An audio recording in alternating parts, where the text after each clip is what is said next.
누가복음 23장 39절에서 46절 말씀을 가지고 내가 낙원에 있으리라 라는 제목으로 하나님 말씀 같이 묵상하도록 하겠습니다.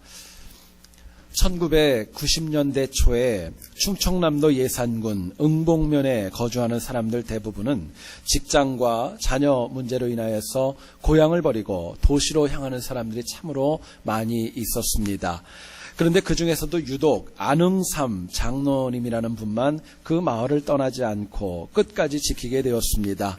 표면적인 이유가 있다면 그분이 운영하는 과수원을 지키겠다라는 마음이 있었지만 사실은 내부 속에서 진심은 뭐였냐면요, 본인이 섬기는 교회, 본인이 정말 헌신했던 교회를 지키고 떠나고 싶지 않았던 것입니다. 그러한 가운데 어려운 시간이 있었지만 그 다음 해 이듬해에 참으로 독특한 일이 그 과수원에 발생을 했습니다. 장로님 과수원에 있던 배나무에 굉장히 굵은 순 하나가 나더니요, 그것이 나중에 배가 맺혔는데 보니까 일반 배보다도 거의 2배가량이 큰 배가 열리게 되었던 것입니다. 여기에 이 안흥삼 장로님께서는 그 나뭇가지를 잘라가지고 다른 나무에 접붙이기를 시작을 했습니다.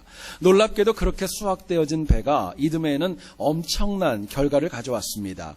일반 배보다도요, 크기가 2배나 컸고요. 그리고 뿐만 아니라 면역력도 나무가 굉장히 강했고 수확기간도 일반 배보다 훨씬 더 빨랐습니다. 무엇보다도 맛도 너무너무 좋았고요. 또 가격도 일반 배보다 무려 3배나 더 비싸게 팔 수 있게 되었다는 겁니다.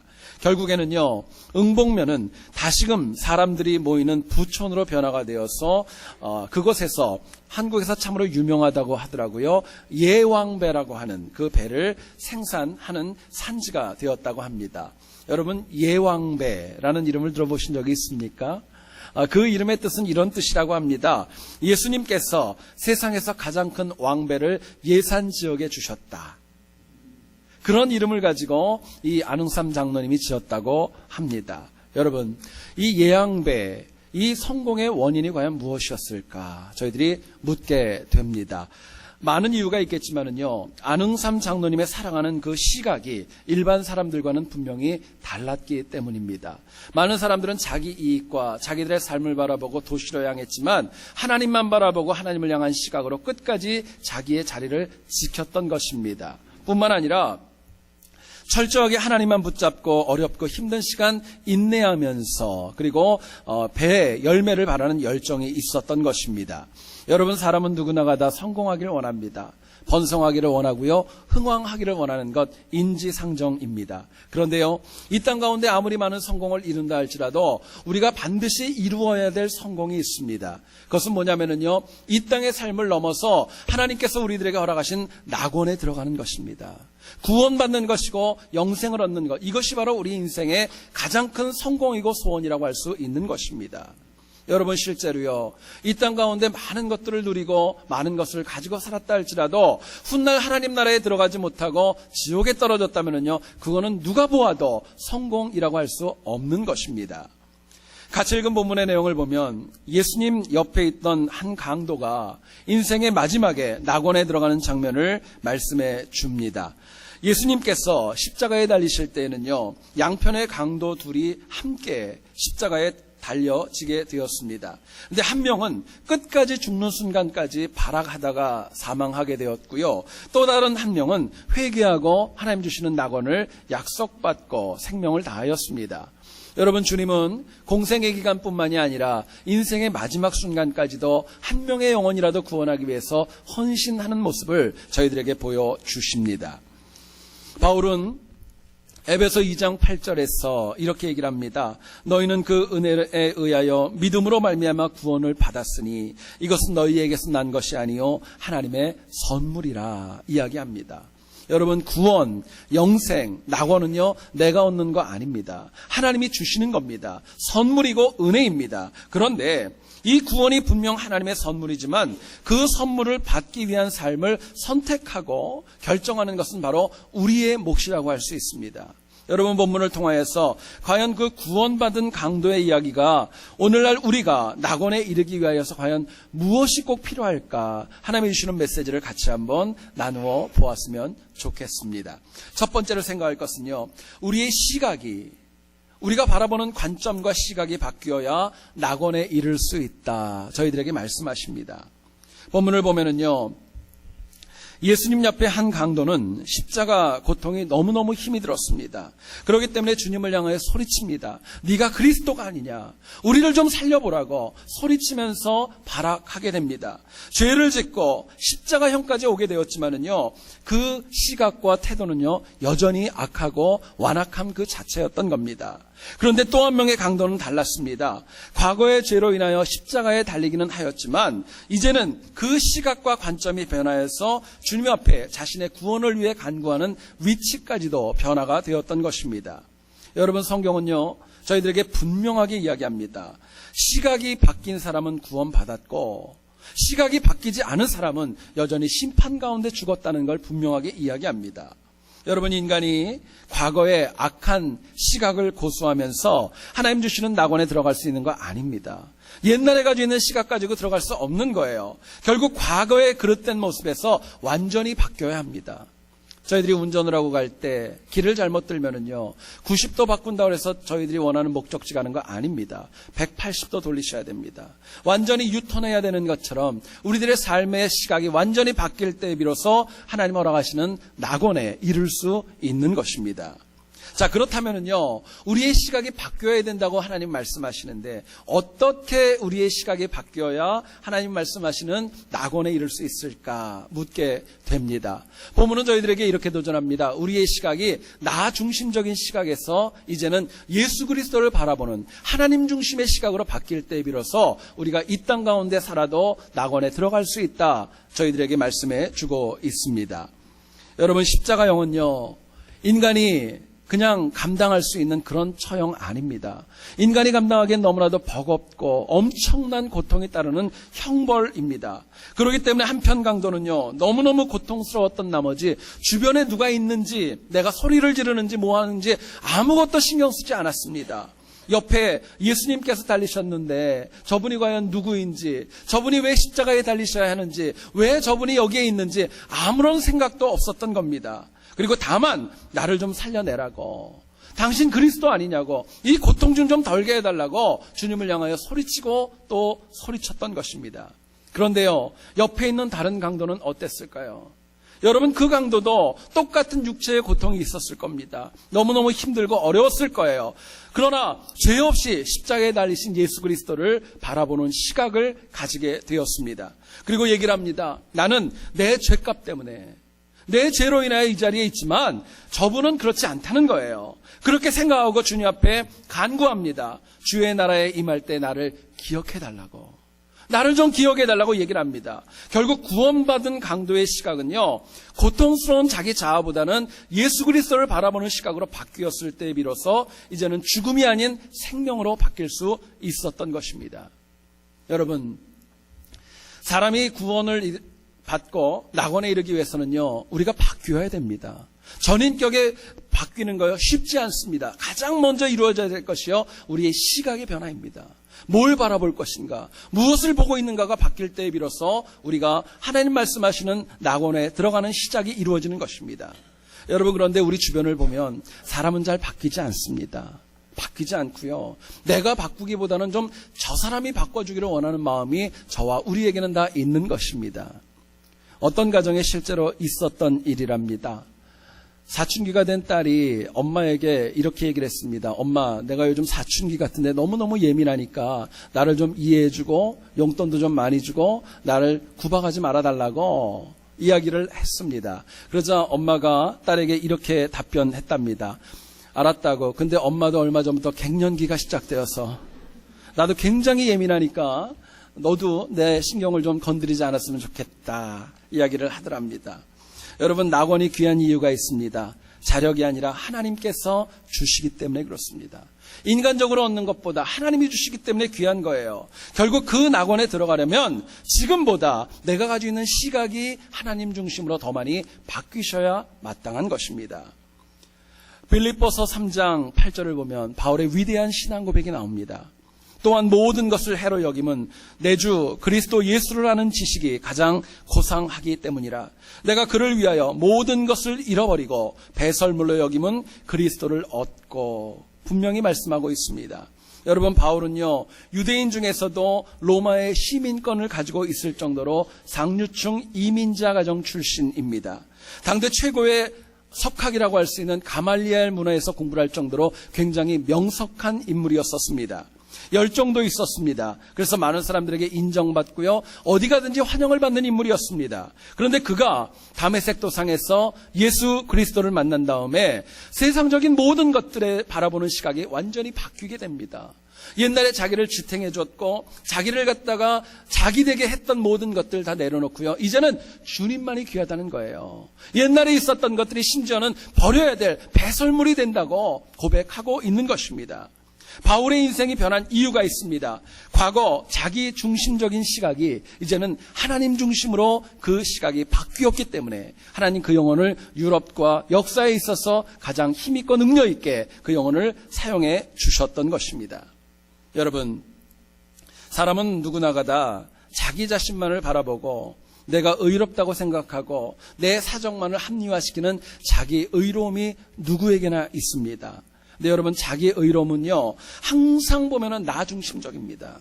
나 중심적이기 때문에 그것은 나는 편할지 모르겠지만 내 옆에 있는 사람과 주변에 있는 사람과 하나님까지도 사실은 기뻐하지 않는 것입니다. 근데 여러분, 역으로요, 시각이 바뀌어서 나를 보던 시각이 예수 그리스도를 바라볼 때 성경은 그것을 얘기를 하면서 신앙이라고 얘기를 합니다. 여러분, 낙원에 들어가는 것은요, 자기 의로 들어가는 거 아닙니다. 낙원에 들어가는 것은 예수 그리스도를 바라보는 시각, 믿음으로 들어가는 것입니다. 여러분, 그렇기 때문에 우리가 언제나 하나님 말씀 가지고요, 세상에 어떤 공격이 있다 할지라도 낙원에 대한 믿음 가지고 흔들리는 신앙 가지면 안 되는 거예요. 굳건하셔야 돼요. 얼마 전에 책을 보다가 아주 흥미로운 이야기가 있어서 소개합니다. 고대의 이집트 사람들은요, 정말 누군가를 싫어하는 사람이 있으면은 분풀이를 하는 독특한 방법이 있었답니다. 뭐냐면은요, 토기같이 어떤 항아리 같은 거를 만들어 놓고요, 거기에다가 내가 제일 싫어하는 사람의 이름을 쓴다고 합니다. 그리고 그것을 갖다가 있는 힘을 다해서 냅다 던지는 거예요. 그리고 그것이 깨지면서 마음속에 쾌감을 느끼는 겁니다. 우리는 그러면 안 돼요. 여러분, 그러면 안 돼요. 고대의 역사는 그것을 얘기를 하면서 저주문 톡이라고 합니다. 여러분, 최근에요, 많은 고고학자들이 애굽에 있는 저주문 토기를 여러 지역에서 많이 발견을 하게 되었습니다. 그런데 놀랍게도요, 그 저주문 토기에 아주 압도적으로 많이 기록되어져 있는 한 명의 이름이 있었답니다. 그럼 누구냐? 바로 출애굽기에 나오는 모세였다고 합니다. 여러분, 상상을 해보시죠. 모세 때문에 애굽의 장자가 죽었습니다. 모세 때문에 나라가 초토화가 되었습니다. 모세 때문에 홍해까지 따라왔었던 애굽의 모든 군사력들이 다 와해되고 말았습니다. 애굽은요, 그것이 싫어서 자기중심적으로 생각하니까 모세가 너무너무 마음에 안 들었고요, 그래서 저주문 톡이라도 만들어서 그걸 깨야지 마음의 직성이 풀렸던 거예요. 그런데 모세는 그런 와중에서도요, 철저히 그 시각이 하나님 바라보았고 하나님을 기뻐하는 삶을 유지하였던 것입니다. 여러분, 어떻게 되었죠? 애굽의 그 많은 사람들이 갖은 저주와 공격이 하나님께 고정되진 시각을 가지고 살았던 모세에 이길 수 없었던 것입니다. 하나님께서 모세에게 더 복을 주셨던 거예요. 여러분, 그렇기 때문에 우리가 내 중심이 아니라 하나님만 바라보시고 하나님만이 내게 부족함 없이 채우시고 공급하신다는 믿음과 시각으로 살아갈 때 세상이 우리를 어떻게 할 수 없는 것입니다. 세상을 이길 수 있는 것이고 세상이 우리를 넘어뜨릴 수 없다고 저희들에게 말씀합니다. 여기 앉아있는 우리 모두는 다 미국 땅에 살아갑니다. 미국은 세계 최강국이라고 얘기하죠. 세계 최강국에 살지만 이민자의 삶을 보게 되면은 모두가 다 쉬운 것은 아닙니다. 어렵고 힘든 것이 많이 있죠. 이민사회에서 나가서 나름대로 최선을 다하지만 최선을 다한다고 여러분 다 성공하는 거 아닙니다.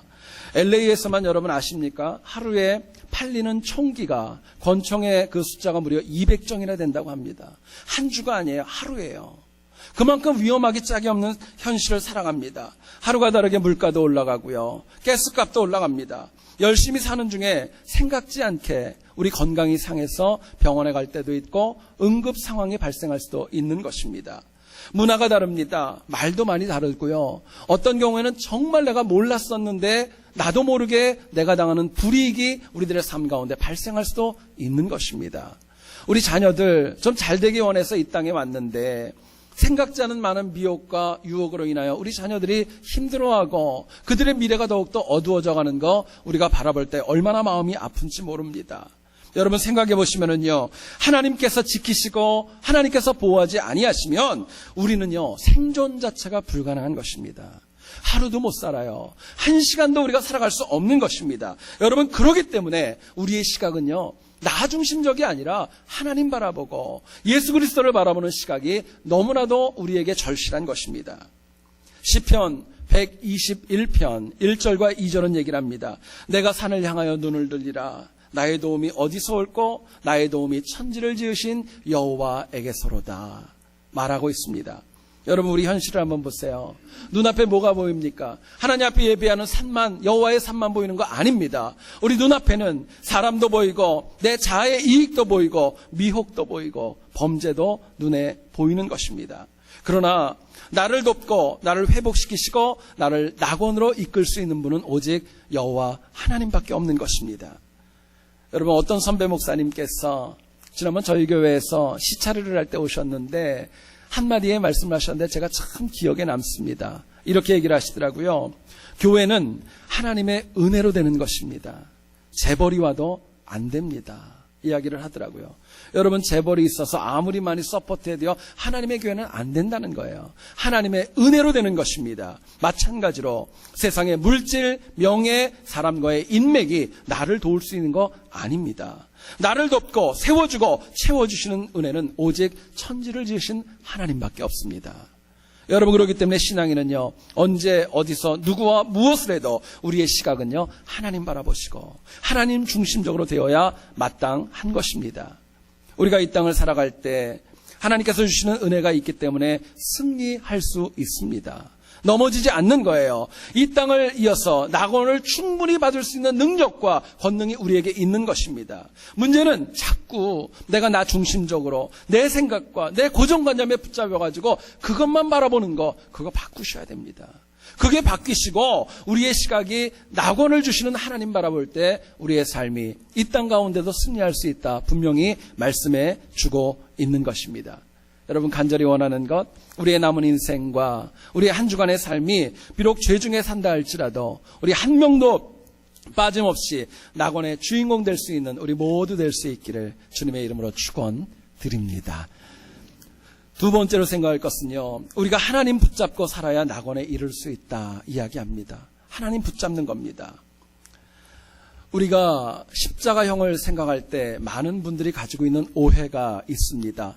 성화를 보게 되면 예수님께서 천으로 이렇게 몸을 가리고 달려 있는 모습을 저희들은 많이 보아서 십자가형이 그렇게 이루어진다고 생각을 합니다. 그런데 십자가형은 그렇게 되는 거 아닙니다. 죄수의 몸에 시로라기 하나 걸치지 않은 채 집행되는 것이 십자가형입니다. 얼마나 수치스럽겠어요? 얼마나 큰 고통이 있겠습니까? 그럼에도 불구하고 손과 발이 고정되어져 있기 때문에 어느 것도 붙잡지 못하고 고통 가운데 죽어가는 것이 바로 십자가형이라고 할 수 있는 것입니다. 그런데 여러분 오늘 본문을 보면 참 안타깝게도 한 사람은 정말 붙잡아야 될 분이 바로 옆에 있음에도 불구하고 그분을 향하여 원망만 쏟아놓고 불평만 하다가 그렇게 인생이 쓰러지고 맙니다. 그런데 다른 한 명은요, 예수 그리스도를 굳게 붙잡고 낙원까지 약속받는 복된 인생으로 바뀌는 것입니다. 본문 42절을 보시면은요, 이렇게 얘기를 합니다. 예수여, 당신의 나라에 임하실 때에 나를 기억하소서 말씀하고 있습니다. 여러분 이것은 낙원에 들어갔던 강도가 인생의 마지막으로 했던 이야기입니다. 평생 패역한 삶을 살았지만은요, 마지막에 하나님 붙들고 낙원에 들어갈 수 있었던 것입니다. 여러분 여기서 생각할 것이 있죠. 평생 동안 얼마나 패역하게 살았는가. 이것보다 더 중요한 것은 그럼에도 불구하고 내가 하나님 붙들고 살았는가, 하나님 의지하고 살았는가, 하나님 의탁하고 살았는가. 이게 더 중요한 도전입니다. 여러분 결국 하나님 붙잡고 사는 영혼과 그렇지 않은 영혼은요 절대로 결코 같을 수 없는 것입니다. 영생과 영벌의 차이가 있다면 하나님을 붙잡고 살아가는가, 이것으로 인하여 결정되어질 수 있는 것입니다. 여러분, 그렇기 때문에 신앙에는요, 다른 것은 다 놓쳐도 상관없습니다. 그러나 어떤 일이 있다 할지라도 우리가 하나님 굳게 붙잡는 믿음만큼은 절대로 잃지 말아야 마땅한 것입니다. 여러분, 그렇다면은요, 우리가 하나님을 붙들 때 어떻게 붙들어야 낙원에 이를 수 있을까 묻게 됩니다. 이 자리에도 여러분, 많은 분들의 우리 신앙인들이 있습니다. 근데요, 많은 신앙인들이 있지만 그들이 하나님을 붙잡는 정도와 태도는요, 다 똑같지 않습니다. 어떤 분은 깊고, 어떤 분은 얕을 수 있고, 어떤 분은 간절할 수 있고, 어떤 분은 그냥 와서 앉아 있을 수도 있는 것입니다. 근데 본문은 저희들에게 이렇게 도전합니다. 간절함으로 하나님을 붙들 때에 비로소 우리가 낙원에 이를 수 있다 말씀하고 있는 것입니다. 여러분, 생각해 보시죠. 예수여, 당신의 나라에 임하실 때에 나를 기억하소서. 한편 강도가 이야기합니다. 가만히 보면은요, 당시 예수님께서도 십자가의 고통 가운데 있었기 때문에 그분의 인생도 얼마 남지 않은 상황이었습니다. 주님도 아마도 죽어가고 있었을 거예요. 그런데 그 가운데서요, 만약에 이 사람이 조금이라도 늦게 이 고백을 했다면은요, 어쩌면 그 영혼의 인생은요, 달라졌을지도 모르겠습니다. 그렇기 때문에 이 강도는요, 옆에 보니까 주님도 지쳐가고 죽어가고 있기 때문에 마지막 있는 힘을 다해서, 여러분, 십자가에 달려서 말할 수 없다고 합니다. 근데 그 간절함으로 얘기하는 거예요. 예수여, 당신의 나라에 임하실 때 나를 기억하소서. 얼마나 간절하게 주님을 붙잡았겠습니까? 그 간절함을 주님 아셨기에 주님께서 바로 이어서 그에게 답변하십니다. 내가 오늘 나와 함께 낙원에 있으리라. 분명하게 말씀해 주셨어요. 여러분, 문제는요, 그냥 하나님 붙잡는 거 아닙니다. 붙잡으실 때 어떻게, 얼마나 간절하게, 얼마나 사모함으로, 얼마나 뜨겁게 주님 붙잡는가에 따라서 우리의 인생이 달라질 수 있는 것입니다. 얼마 전에 책을 보다가 우리가 얼마나 하나님을 간절하게 붙들어야 되는가, 이것을 비유로 보여주는 한 재미있는 이야기가 있어서 여러분들에게 소개를 합니다. 어떤 자매가 예배를 마치고 집으로 돌아가는 길에는 반드시 산길을 지나야 했다고 합니다. 산길을 지나가지고 자매가 집에 가니까 얼마나 무서웠겠어요. 그런데 가는 도중에 그렇게 두려워하는 가운데 귀신이 나타났다랍니다. 이것은 이야기입니다. 귀신이 나타나서 앞에 딱 서 있더래요. 얼마나 놀랐겠어요. 근데 이 자매가 하나님 믿는 자매였기 때문에 그거는 기억이 났대요. 귀신이 찬송을 하면 도망간다는 거. 그거는 생각이 났던 거예요. 근데 여러분, 사람이 얼마나 당황을 했으면은요, 무슨 찬송을 해야 될지 생각이 나질 않는 거예요. 순간적으로 그날 예배에 참석했을 때 했던 찬양이 생각이 났습니다. 그리고 두 손을 펴고 얘기를 했대요. 당신은 사랑받기 위해 태어난, 그렇게 찬양을 했대요. 근데 여러분, 그 찬양이 얼마나 간절하게, 얼마나 진심으로 했던지요. 귀신이 그 찬양을 듣고 나서 귀신도 화답을 했다랍니다. 갑자기 손을 쫙 펴더니 그렇게 고백을 하더래요. 감사해요. 깨닫지 못했는데 내가 얼마나 소중한 존재라는 걸, 그러면서 찬양을 했다는 겁니다. 물론 여러분, 그냥 우스갯소리죠. 그런데요, 간절함이 있으면 누군가의 마음을 바꿀 수 있다는 도전을 저희들에게 하고 있습니다. 생각해보면 하나님을 믿는 신앙이라면 누구나 하나님을 붙잡고 살아가야 된다는 거 모르지 않습니다. 다 알고 있어요. 하지만 능력을 체험하고 체험하지 못하는 것은요, 결국 간절함의 문제입니다. 하나님의 능력이 있습니다. 그러나 그것을 체험하는 그 기준은 내가 얼마나 간절한가, 여기에 있는 거예요. 야곱이 바단 아람에서 거부가 되어 귀향하는 중에 있었습니다. 에서가 400명이나 되는 자기의 부하들을 이끌고 온다는 이야기를 듣고 얼마나 두렵고 놀랐는지 모릅니다. 야곱은 이에 대해서 나름대로 뇌물을 준비합니다. 그리고 사람들을 보내가지고 에서의 마음을 풀기를 원합니다. 그런데 그럼에도 불구하고 야곱의 마음에는 평안이 없습니다. 결국에는 자기에 있는 모든 가족들, 재물들 다 야복강을 건너게 하고 혼자 주님 앞에 엎드려 독대를 시작을 합니다. 여러분, 야곱이 엎드렸을 때 어떤 마음으로 엎드렸을까요? 아마 이런 마음 아니었을까요? 하나님, 내가 할 거 다 해봤습니다. 이제는 안 됩니다. 하나님밖에 없습니다. 살려주십시오. 얼마나 간절했겠어요. 간절한 결단이었습니다. 여러분, 간절했기 때문에 야곱이 기도하는 가운데 한도 뼈가 부러지는 것도 체험하지 못할 정도로 열정적으로 기도했던 것입니다. 하나님께서 그 기도를 들어주셨죠. 야곱이라는 이름 대신에 이스라엘이라는 이름을 허락해 주셨습니다. 400명을 이끌고 완악하게 왔던 에서의 마음을 돌려주셨고 승리할 수 있도록 하나님 이끌어 주셨던 것입니다. 여러분 잊지 마셔야 될 것, 하나님께서는요, 내가 이 땅을 사랑하면서 내가 할 수 있습니다. 내가 할 수 있고요, 내가 하겠습니다. 여러분 그런 태도로 살아가실 때는 하나님 침묵하십니다. 그러나 역으로 저는 이제 못합니다. 최선을 다했지만 안 되겠습니다. 하나님 도와주십시오.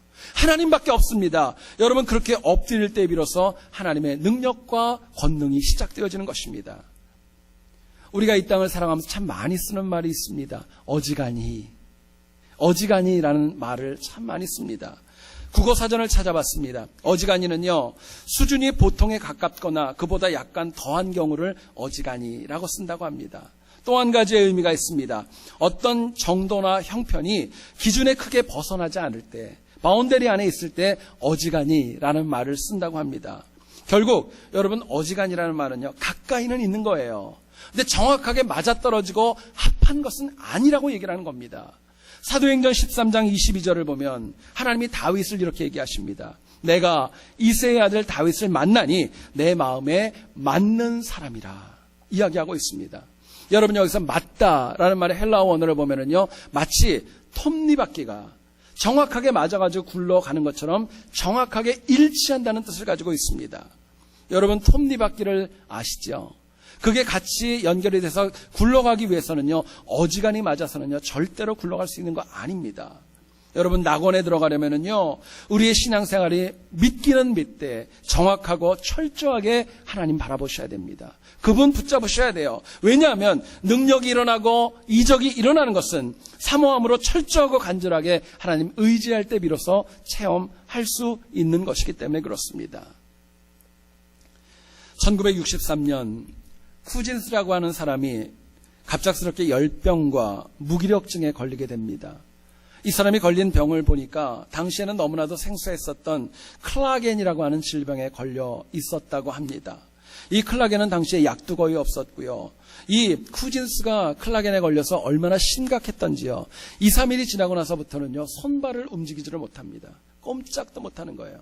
병원에 가서 검사를 받아보니까요, 의사들이 하는 얘기가 너무나도 기가 막힙니다. 이 쿠진스가 살아날 수 있는 가능성은 0.2%밖에 없다는 거예요. 확률로 따지면 500분의 1밖에 없다는 것입니다. 의사가 얘기해 준 이유가 있습니다. 준비하라는 겁니다. 포기하라는 거예요. 가족들까지도 거기에 대해서 기대하지 않았습니다. 그런데요, 이 쿠진스는 스스로의 신앙을 다시 한번 재정립하기 시작합니다. 어떻게 하냐면요, 하나님을 믿되 다시금 사모함과 간절함으로 영적 무장을 합니다. 하나님 붙들기 시작하는 거예요. 살려달라고 엎드리는 거예요. 성경을 다시 보기 시작했습니다. 그리고 말씀에 합하게 긍정적인 생각, 누군가를 위해 누워서 아무것도 못했지만 중보하는 기도 열정적으로 하나님 앞에 드리기 시작했습니다.